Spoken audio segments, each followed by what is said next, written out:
আজি যিহেতু দেৱালী, সেইবাবে মই এটা ৰংগোলী আঁকিবলৈ চেষ্টা কৰিলোঁ। ৰংগোলীটো অঁকাৰ আগত প্ৰথমে মই এইদৰে চকেৰে আঁকি ল'লোঁ। এয়া চাওক। তাৰপিছত মই মোৰ ৰংগোলীটো সম্পূৰ্ণ কৰিলোঁ। ৰংগোলী সম্পূৰ্ণ কৰি আমি ওলালোঁ যোৰহাটৰ বুঢ়ী গোঁসানী দেৱালয়লৈ। যিহেতু আজি কালী পূজা, সেইবাবে তাত এগছি চাকি জ্বলালোঁ। চাকি জ্বলাই আহি আমি আমাৰ ঘৰৰ সন্মুখৰে দাদাজনৰ ঘৰত অলপ ফটকা ফুটাই ফূৰ্তি কৰিলোঁ। তাৰপিছত আমি ওলাই গ'লোঁ টাউনত দেৱালী চাবলৈ। অলপ ফূৰ্তিও কৰিলোঁ।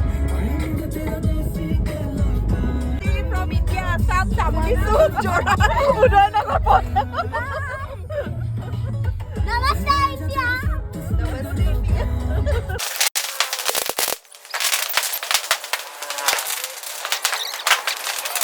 শেষত এইদৰে চেলফি এখন উঠি ঘৰলৈ আহিলোঁ। আজিলৈ টাটা।